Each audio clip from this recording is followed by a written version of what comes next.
And పేరు వాళ్ళే కూడా సమస్యను ఎదుర్కొంటుంటే ఆ సమస్యను పరిష్కరించాలని మీరు అనుకుంటే వారు పరిష్కరించే దిశలో చర్యలు తీసుకుంటారు. కాబట్టి ఏదైనా ఇంకా ప్రావిడెంట్ ఫండ్ సంబంధించినటువంటి ఈఎస్ఐ సంబంధించినటువంటి గ్రీవెన్స్ ఎవరైనా ఉంటే ముందుకు వచ్చి మరి నివేదించాలని కోరుతా ఉన్నాం.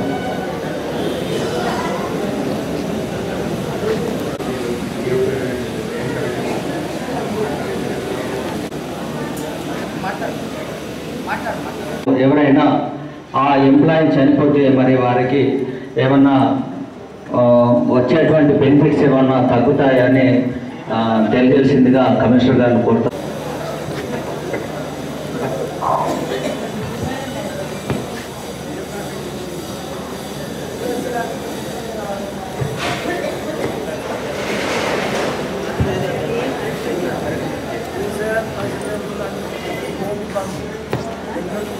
ఇంకా ఎవరైనా ఉన్నారా?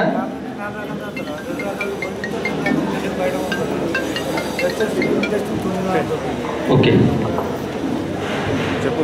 డ్రెస్సింగ్ వేస్తానికి రోజు 150 రూపాయలు పట్టిలకు బ్లౌజ్లకు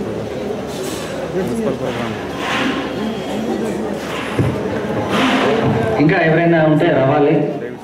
అయితే ఈ కార్మికులకు సంబంధించినటువంటి సాలరీస్ చేసేటప్పుడు మా సాలరీస్ చేసే సిబ్బంది కావచ్చు ఎన్నో కొన్ని అంటే పరిపాలన పరంగా ఈరోజు అమ్మ మీరు ఎట్లాగా ఎంపికగా పోతున్నారు కదా, బయటకి ఈ వస్తువు తీసుకుపోయి వాళ్ళకి మెడికల్ కానీ లేకపోతే ఫుడ్కి సంబంధించిన సప్లై ఏంటంటే ఇంటికి కూడా తీసుకెళ్ళి అంటే ఆరోగ్యంగా ప్రజలకి అంత అఖిల భాగం పనిచేస్తున్నారు. కాబట్టి వాళ్ళు మన పిల్లల్లాగా చూసుకోవాల్సిన పద్ధతి మనకు ఉంది. కాబట్టి ఖచ్చితంగా మీరు వాళ్ళ వెన్నంటే ఏ సమస్య ఉన్నా ఇవాళ కొంతమంది లేబర్ నెలల కొద్ది రావట్లేదు అంటే హెల్త్ ఇష్యూస్ వాళ్ళకే కావచ్చు, వాళ్ళ ఫ్యామిలీ మెంబర్సే కావచ్చు.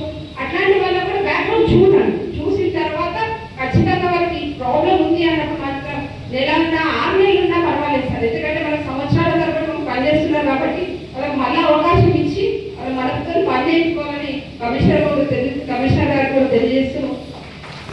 కూడా ఏ సమస్య ఉన్నా ఖచ్చితంగా మనం తెలుసుకోవాల్సిన బాధ్యత ఉంది. కాబట్టి కమిషనర్ గారిని చూసి భయపడము లేకపోతే అధికారులను చూసి భయపడము చేయకండి. ఖచ్చితంగా మీకు ఏ డౌట్ ఉన్నా వాళ్ళని పోయి అడిగి క్లారిఫై చేసుకున్న తర్వాత ముందు పోండి. మీకు ఇంత మంచి అవకాశం కల్పించినటువంటి చైర్పర్సన్ గారి కమిషనర్ గారికి కూడా ధన్యవాదాలు తెలియజేసుకుంటూ నాకు ఈ అవకాశం ఇచ్చినందుకు. కాపాడుకోవాలి, మీ ఆరోగ్యం ఏ విధంగా ఉండాలి అన్న దాని మీద అవగాహన విషయంలో కూడా చైర్మన్ గారు డాక్టర్స్ గారు మీకు ఇంతకుముందే బోధించి ఉండవచ్చు. కానీ మీరు కూడా శరీరాన్ని ఖచ్చితంగా మంచిగా కాపాడుకుంటేనే మిగతా వాళ్ళకు కూడా మంచి ఆరోగ్యాన్ని ఇచ్చిన వాళ్ళు అవుతారు. కొంచెం మీరు కూడా శుభ్రంగా ఉంటే మన మున్సిపాలిటీకి మంచి పేరు వస్తుంది. చాలా కష్టపడి పనిచేస్తున్నారు. మీ అందరికీ నమస్కారం. మీరు మంచిగా ఉంటేనే మున్సిపాలిటీ జయించాల ప్రజలంతా మంచి. ఇప్పుడు సిబ్బంది కార్మికులు చాలా వరకు కష్టపడుతుంటారు. ఇంతకుముందు సార్ చెప్పినట్టు ఏం ఆశించకుండానే కొంతమంది కృతజ్ఞతలు తెలియజేస్తారు, తెలియజేయరు. అయినా కానీ మీ పని మీరు చేసుకుంటూ అవుతున్నారు. మీ స్వచ్ఛంగా ఉండడానికి, సిటీ క్లీన్గా ఉండడానికి మీ యొక్క కృషి చాలా మంచిది. అది మీ అందరినీ అప్రిషియేట్ చేస్తూ కొన్ని జాగ్రత్తలు, ముఖ్యంగా ఈ సీజనల్ డిసీజ్ ఇప్పుడు అందరికీ తెలుసు. దోమల కాటు వల్ల మలేరియా, డెంగ్యూ, చికెన్ గున్యా ఇవి చాలా ప్రబలుతున్నాయి. సో మీరు అన్నీ క్లీన్ చేయడం, డ్రైనేజీలు కానీ రోడ్స్ కానీ క్లీన్ చేస్తున్నారు కనుక దానివల్ల 70% డిసీజ్ మనకు సివిల్ హాస్పిటల్ దగ్గరనే ఉంది. 3 అర్బన్ హెల్త్ సెంటర్స్ కూడా ఉన్నాయి. అందరికీ నెలసరి పరీక్షలు నిర్వహించి వారికి కార్డు కూడా ఇవ్వడం జరుగుతుంది. డయాబెటీస్ కానీ, హైపర్ టెన్షన్ కానీ, ఏమీ డిసీజెస్. సో మీరు కొన్ని జాగ్రత్తలు పాటిస్తూ తర్వాత కొంతమంది సిబ్బంది ఆల్కహాలిక్, స్మోకింగ్ అలవాట్లు ఉన్నవారు కూడా క్విట్ చేయవాలి. దానివల్ల మనకి గుండె వ్యాధులు కానీ ఇవి రావడం జరుగుతుంది. సో ఈ కొన్ని జాగ్రత్తలు తీసుకుంటూ ఈరోజు శిబిరాన్ని వినియోగించుకోవాలి. నమస్కారం, నా పేరు మధుసూదన్. నేను జగిత్యాల జిల్లాకు సంబంధించి ఫైనాన్షియల్ లిటరసీ కౌన్సిలర్గా పనిచేస్తూ ఉన్నాను. అయితే సార్ ఇన్వైట్ చేసిన విషయానికి వస్తే మనకి కేంద్ర ప్రభుత్వం 2017 సంవత్సరం లోపల ప్రారంభించినటువంటి బీమా పథకాలు ఇప్పటి వరకు కూడా మనకి క్షేత్రస్థాయిలో చాలామందికి తెలియని పరిస్థితి ఉంది. చాలామంది వాటిని నమోదు చేసుకోలేక చాలామంది కూడా వాటి యొక్క బెనిఫిట్ అనేది పొందలేక ఉన్న పరిస్థితి ఉంది. కాబట్టి ప్రతి ఒక్కరు కూడా దయచేసి ఈ విషయాన్ని కూడా ఖచ్చితంగా గుర్తుపెట్టుకొని మీకు ఏ బ్యాంకులోనైతే ఖాతా ఉందో ఆ బ్యాంకులో ఖచ్చితంగా నమోదు చేసుకోవాలని ఈ వేదిక ద్వారా మీ అందరినీ కూడా రిక్వెస్ట్ చేస్తూ ఉన్నాను. ముందుగా ఏంటంటే ప్రధానమంత్రి జీవన జ్యోతి బీమా యోజన అని ఇది ఇన్సూరెన్స్ మనకి పథకం ఉంటుంది. పిల్లల పెళ్ళిళ్ళ కోసం తీసుకోవచ్చు, లేదా ఇల్లు కడదామన్నా లేదా ప్లాట్ పొందామన్నా తీసుకోవచ్చు. సో ఇవి లోన్లు తీసుకోవచ్చు. మీ యొక్క పిఎఫ్ మీరు లోన్ తీసుకోకుండా అలాగనే ఉంచితే మీరు రిటైర్ అయినప్పుడు ఆ టోటల్ అమౌంట్ విత్ ఇంట్రెస్ట్తో సహా మీరు తీసుకోవచ్చు. సో ఇప్పటికే 17,000 కోట్ల మంది ఉన్నారు. 17 కోట్లు మన దగ్గర మెంబర్స్ 17 కోట్లు. సో ఈ ప్రావిడెంట్ ఫండ్లో మినిమం మీ యొక్క శాలరీ నుండి 12%, అలాగే యజమాని తరపు నుండి 12%, అడ్మినిస్ట్రేటివ్ ఛార్జెస్ టోటల్గా 25.61% ప్రతి నెల జమ చేస్తారు. యజమాని నుండి అంటే 12% నుండి 8.33 పెన్షన్ ఫండ్కి వెళ్తుంది. అలాగే ఇన్సూరెన్స్ కూడా యజమానే పే చేస్తారు. ఇవన్నీ మా దగ్గర మేము జమ చేసి ఉంచుతాము. దీనివల్ల మీకు ఉపయోగం ఏంటి? పిఎఫ్ మీరు మినిమం ఒక మంచి ఆహారాన్ని తీసుకోవాలి. ఎప్పుడు తిన్నటువంటి వాళ్ళ పొద్దున అనుకున్నటువంటి అన్నము నైట్ అనుకున్నటువంటి అన్నము రేపు మధ్యాహ్నం తింటే అది ఏమవుతుందంటే ఆ కలుషితమైన యొక్క ఆరోగ్యం చెడిపోతుంది. అలాంటిది కాకుండా మీరు తప్పకుండా ఏంటంటే వేడి అన్నం తినాలి, మంచి ఆహారం, మంచి కూరగాయలు వండుకొని తినాలి. ఎవరైతే ఆల్కహాల్ అలవాటు ఉందో ఆ అలవాటును తప్పకుండా మానుకొని మంచిగా ఉండడానికి ప్రయత్నం చేయండి.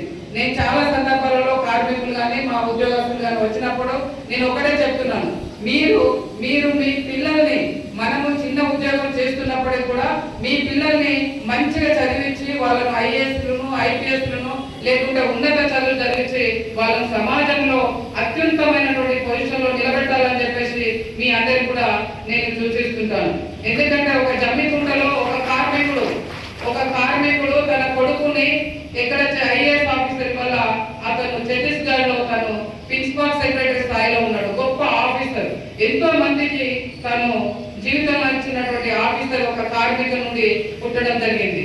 కాబట్టి ఇలాంటి తయారు చేయాలంటే మీరు స్వచ్ఛందంగా ఆలోచించాలి, మంచి ఆలోచన కలిగి ఉండాలి, మంచి ఆహారం తినాలి. అందుకనే మనం స్వచ్ఛత అంటే ఆరోగ్యంగా ఉండడం కోసం, స్వచ్ఛంగా ఉండడం కోసం సేవ చేయాలి. సేవ చేయాలంటే మీరు సేవ చేసుకుంటూనే ఈ సమాజానికి మీరు సేవ చేయాలి.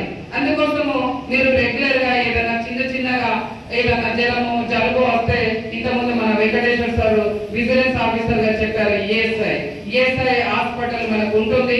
అందులో మన మున్సిపాలిటీ నుండి ప్లస్ ఈపీఎఫ్ ద్వారా రెండింటి ద్వారా వాళ్ళు పర్సెంటేజ్ ఇచ్చి వాళ్ళకు ఆ హాస్పిటల్ కు డబ్బులు కడుతున్నారు. ఎందుకంటే మా కార్మికులకి ఏదైనా ఆరోగ్యంగా ఉన్నట్టయితే, వాళ్ళ ఆరోగ్యంగా ఉండాలంటే, వాళ్ళ అనారోగ్యం గురి అయినప్పుడు వాళ్ళ దగ్గర డబ్బులు ఉంటాయి కాబట్టి ఆ హాస్పిటల్ పంపించి ఆ హాస్పిటల్ యజమాన్యం ద్వారా నేను కూడా మళ్ళీ అదే మాట్లాడుకుంటూ కూర్చోండి. చాలా ఎందుకంటే మీకు చాలా వైద్య శిబిరం నిర్మించడం జరిగింది.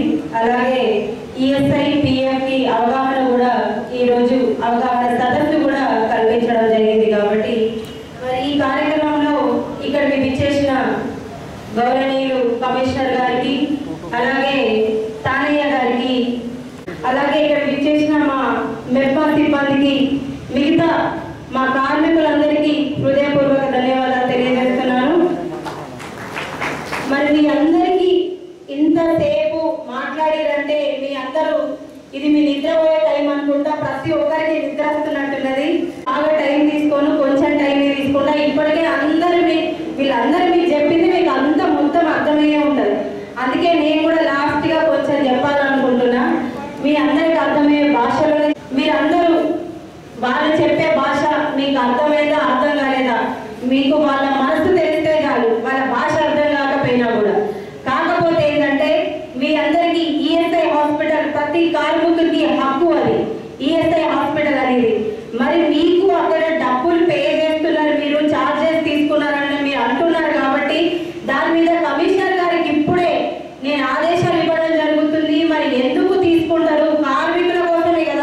హాస్పిటల్, దానికి మీరు డబ్బులు పే చేయాల్సిన అవసరం లేదు అని చెప్పేసి ఈ సందర్భంగా నేను కమిషనర్ గారికి చెప్పడం జరుగుతుంది.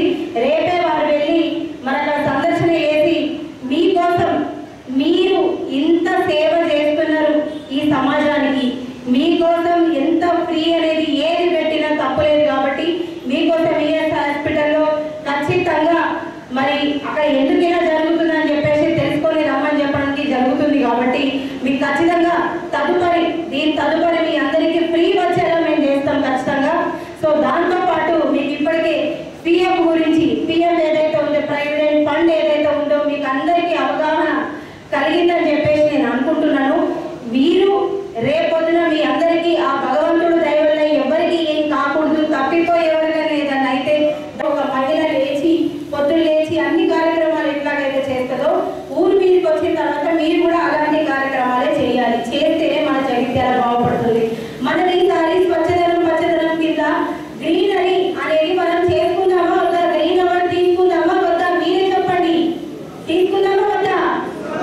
మరి తీసుకుందాము అని అనుకున్నప్పుడు ఖచ్చితంగా మీరు అందరూ మన చైర్పర్సన్ గారు చెప్తున్నారు, కమిషనర్ గారు చెప్తున్నారు, వచ్చిన అధికారులు అందరూ చెప్తున్నారు, మన జగిత్యాలను పట్టణ పరిశుభ్రంగా ఉంచుకున్నాము.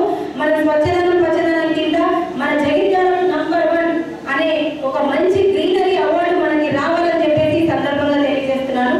అండ్ చెత్తను కూడా సపరేషన్ చేయడం, అంటే చెత్తను తడి చెత్త పొడి చెత్త ఈ చెత్తను వేరు చేయడానికి కూడా అది మీ అందరితోనే సాధ్యం అవుతుంది. కాబట్టి మీరు కూడా ప్రతి ఒక్కరికి అవగాహన కల్పిస్తే దాని మీద కూడా మంచి అవార్డ్స్ పొందుతాము. ఎవరైతే ఏ ఆర్మీ అయితే ఎక్కువ కష్టపడుతుందో వాళ్ళకి మంచి ఎట్లయితే వాళ్ళు కూడా చేసినందుకు వాళ్ళు కూడా గౌరవించుకున్నాం. ఖచ్చితంగా ఎవరు ఎంత పని చేస్తున్నారు అనేది మేము అందరూ మీ అందరి పని మా దృష్టిలో ఉంది. మేము అందరినీ చూస్తున్నాము, ఎవరు ఎంత పని చేస్తున్నారు, ఎవరు తప్పించుకుంటున్నారు, ఎవరు ఎట్లున్నారు అనేది ప్రతి ఒక్కరిని చూస్తున్నాము. నేను వచ్చిన ఈ 7 నెలల్లో అందరినీ అబ్జర్వ్ చేస్తున్నాను, ఎవరెంత పని చేస్తున్నారు అనేది. మేడం రావడం లేదు కదా పొద్దున అనుకోవద్దు, నేను వచ్చినా రాకపోయినా ఎవరెక్కడ పని చేస్తున్నారో నేను 100% తెలుసుకుంటున్నాను. మీరు ఎవరైతే మంచిగా పని చేస్తారో వాళ్ళని ఖచ్చితంగా గౌరవించుకోవడం నా బాధ్యత. కాబట్టి దాని గురించి మీ అందరి పనితనం నేను తెలుసుకోవడం జరుగుతుంది. మీరందరూ కూడా నా మీద గౌరవం ఉంచి, మన జగిత్యాల పట్టణ ప్రజలందరి మీద గౌరవం ఉంచి ఈ పట్టణాన్ని ఇంకా పరిశుభ్రంగా ఉంచుతారని చెప్పేసి మీ అందరి మీద నమ్మకంతో మీకు బాధ్యత అప్పచెప్తున్నాను. మరొకసారి నా కార్మికులందరికీ హృదయపూర్వక పాదాభివందనం చేస్తున్నాను. Thank you so much. మీరు మర్చిపెట్టుకుంటాం. మీరు అదనంగా కొత్త పనులు మంచి డేట్లే కానీ ఇవి కావాలన్నా కానీ నిధులు కావాలి. అదనంగా ఏంటంటే నిధులు ఒకటే డ్రింకింగ్ వాటర్ 3 మనం చేయగలిగినట్టయితే ప్రతి మున్సిపాలిటీ కూడా దయచేసి కమిషన్లో మీరు మీరు తోడున్నారని చెప్పి చెత్తబండి వచ్చిందమ్మా, చెత్తబండి వచ్చింది మైక్లో రికార్డ్ చేసి పెడుతుంటారమ్మా. నా పొద్దున 6 గంటలు ప్రతిరోజు నేను వింటాను సార్. చెత్తబండి వచ్చిందమ్మా, చెత్తబండి వచ్చింది. మీ ఇంట్లో చెత్త ఏదైతుందో మీరు ఆ బండిలో వేయండి. దాన్ని పచ్చి చెత్త, తడి చెత్త, పొడి చెత్తగా వేరు చేయండి. మాకు సహకరించండి. ఇది రికార్డు పే చేస్తుంటారమ్మా అని చెప్పి అంటున్నాను. అది ఎట్లా మీరు వసూలు చేస్తారు? నల్ల బిల్లు పన్నులు అది కూడా చెప్తారమ్మా. అవి మాకు భారం వేసేటి కానీ మీరు చేసే సేవ చెప్తున్నాను నేను. అవి ఎట్లా మీకు అవసరం కాబట్టి చేస్తుంటారు మీరు. అవి ప్రతిరోజు ముందు దర్శనం చేసుకునేది ఎవరిదమ్మా అంటే బాధ్యత కార్మికులమ్మా అని చెప్పండి. నేను ముందే చెప్పాను, పొద్దున మరాఠాలో చూస్తుంటే నా గతంలో ఏదైతుందో ఈ పోతే ఎస్టీ ఎరకల వాళ్ళు ఉందిరమ్మా అంటారు. 20 సంవత్సరాల క్రితం ఏదైతుందో వాళ్ళు ఉదయం 6 గంటలు వేస్తేనే ఆ తట్టలు ఎత్తులు పెట్టుకుని ఏదైతుందో మరి పందులు ఏరుకోవడానికి వరకు పొద్దున అవుతుందని పొద్దు వాళ్ళు కనపడుతుంది. లేకపోతే సగనాలు కనపడుతుంది, సగనాలు కనపడుతుంది. ఇప్పుడు ప్రతిరోజు పొద్దున్న లేస్తే నాకు దర్శనం అయ్యేది మీ దర్శనం అవుతుందమ్మా అని చెప్పి, మీ దర్శనం అవుతుందని చెప్పాను. నాకొక్కరికే కాదు, జగిత్యాల పట్టణంలో ఉండేటువంటి కుటుంబాలు కలిసేది దీంతో గడుస్తుంది. ఒకసారి దీంట్లో 2 మాసాలకు చీతాలు రాలేదు, 3 మాసాలు చీతాలు రాలేదని చెప్పని వాళ్ళు విజ్ఞప్తి చేస్తుంటే మాకు బాధ కలుగుతుంది అని చెప్పండి. అటువంటి పరిస్థితి ఉత్పన్నం కాకుండా దయచేసి మీరు చూడాలని చెప్పి కోరుతున్నాను. ముఖ్యంగా ఈ ఆరోగ్యానికి సంబంధించి ఇప్పుడు ఎట్లా ప్రావిడెంట్ ఫండ్ ఈఎస్ఐ సమన్వయంతో ఏదైతుందో వీళ్ళకి మనం వైద్య సేవలు అందిస్తున్నాం. అంటే నాకు అంటే దయచేసి ఎగ్జామ్ చేయండి, మనకు గ్రూప్ ఇన్సూరెన్స్ అమ్మా, మనం వీళ్ళకి అందరికీ గ్రూప్ ఇన్సూరెన్స్ చేయించినట్టయితే ఆ గ్రూప్ ఇన్సూరెన్స్ లో ఏదైతుందో మనం ప్రమాద బీమా కవరేజ్ వస్తుంది, రెండోది ఏదైతుందో వైద్య సేవలు కూడా కవరేజ్ వస్తాయి అమ్మా. ఇప్పుడు మనం యాజ్ ఇట్ ఈజ్ ఇండివిజువల్గా వ్యక్తిగతంగా మనం ఇన్సూరెన్స్ చేసుకుంటాం వైద్య సేవలకు సంబంధించి. ఇది గ్రూప్ ఇన్సూరెన్స్ కాబట్టి భారం మీద పడదు, తలా 500 రూపాయలు 1000 రూపాయలు కట్టుకోబడదాం అని చెప్పి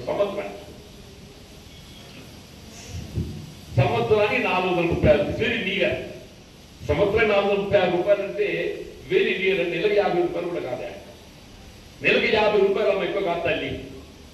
మనకు నెలకి 50 రూపాయలు కదా మన జనరల్ ఇన్సూరెన్స్ కింద ఏదైతుందో మనం హెల్త్ ఇన్సూరెన్స్ చేసుకున్నట్టయితే, అంటే ఇప్పుడు మనకు పిఎఫ్పిఎస్ఐతో ఐడెంటిఫై గుర్తింపబడ్డ ఆసుపత్రిలో వైద్య సేవలు పొందడం కొంత సమస్య.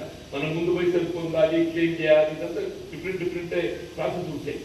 ఈ కవరేజ్ లో మనకు ఈజీగా సులువుగా పొందగలుగుతారు. చెప్పండి, నేను కమిషనర్ దయచేసి ఏదైతున్నదో మన పనిచేసే అటువంటి ఒక ఈ కార్మికులు వాళ్ళు టెంపరీ కానివ్వండి పర్మనెంట్ కానివ్వండి అందరికీ కూడా ఏదైతుందో even if necessary your department employees also can be included. అందరూ ఈ హెల్త్ ఇన్సూరెన్స్ కవరేజ్ చేసుకున్నట్టయితే మన వైద్య సదుపాయాలు పొందడానికి సౌకర్యం ఉంటుందనే ఒక భావన నేను సలహా సూచన చేస్తూ, ఇక్కడ వాస్తవంగా నాకు ఈరోజు ఉదయం చైర్మన్ గారు కూడా ఈ సమావేశం గురించి నాకు తిరపతి జరిగిందంటే కమిషన్ గారు కూడా మరి సమావేశం నిర్వహణ గురించి తెలిపిండు. వస్తాను నేను లేవని చెప్పంటే ముందు అయిపోయిందో చెప్పి అనుమానం పడుతుంది. నేను మొత్తం మామూలు అందరినీ ఒకటే కాదు కలిసినటువంటి అవకాశం వాళ్ళు కల్పింపజేసిండ్రు. నేను మరొకసారి ఈ నిర్వాహకులకు ముఖ్యంగా జగిత్యాల పట్టణాన్ని ద క్లీన్ అండ్ గ్రీన్ సిటీగా తీర్చిదిద్దుతున్నటువంటి బాధ్యత కార్మికులు. గతంలో ఇది 2015-16 ఐ థింక్ మన జగిత్యాల మున్సిపాలిటీ ఒక అవార్డు కూడా రావడం జరిగిందా బెస్ట్ సిటీ. దానికి నేను మరొకసారి బాధ్యత కార్మికులందరినీ కూడా నేను హృదయపూర్వకంగా అభినందిస్తూ, భవిష్యత్తులో జగిత్యాల పట్టణంలో అంటే మనకు సాధారణంగా వెచ్చించేటువంటి నిధులు అదనపు ఆర్థిక భారం లేకుండా పట్టణంలో మనం ఇలా పాలక మండలే కానీ మున్సిపల్ నిర్వహణ కానీ మంచి పేరు తెచ్చుకోవాలని చెప్పండి. ఏది అక్కర్లేదు ఆయన మీరు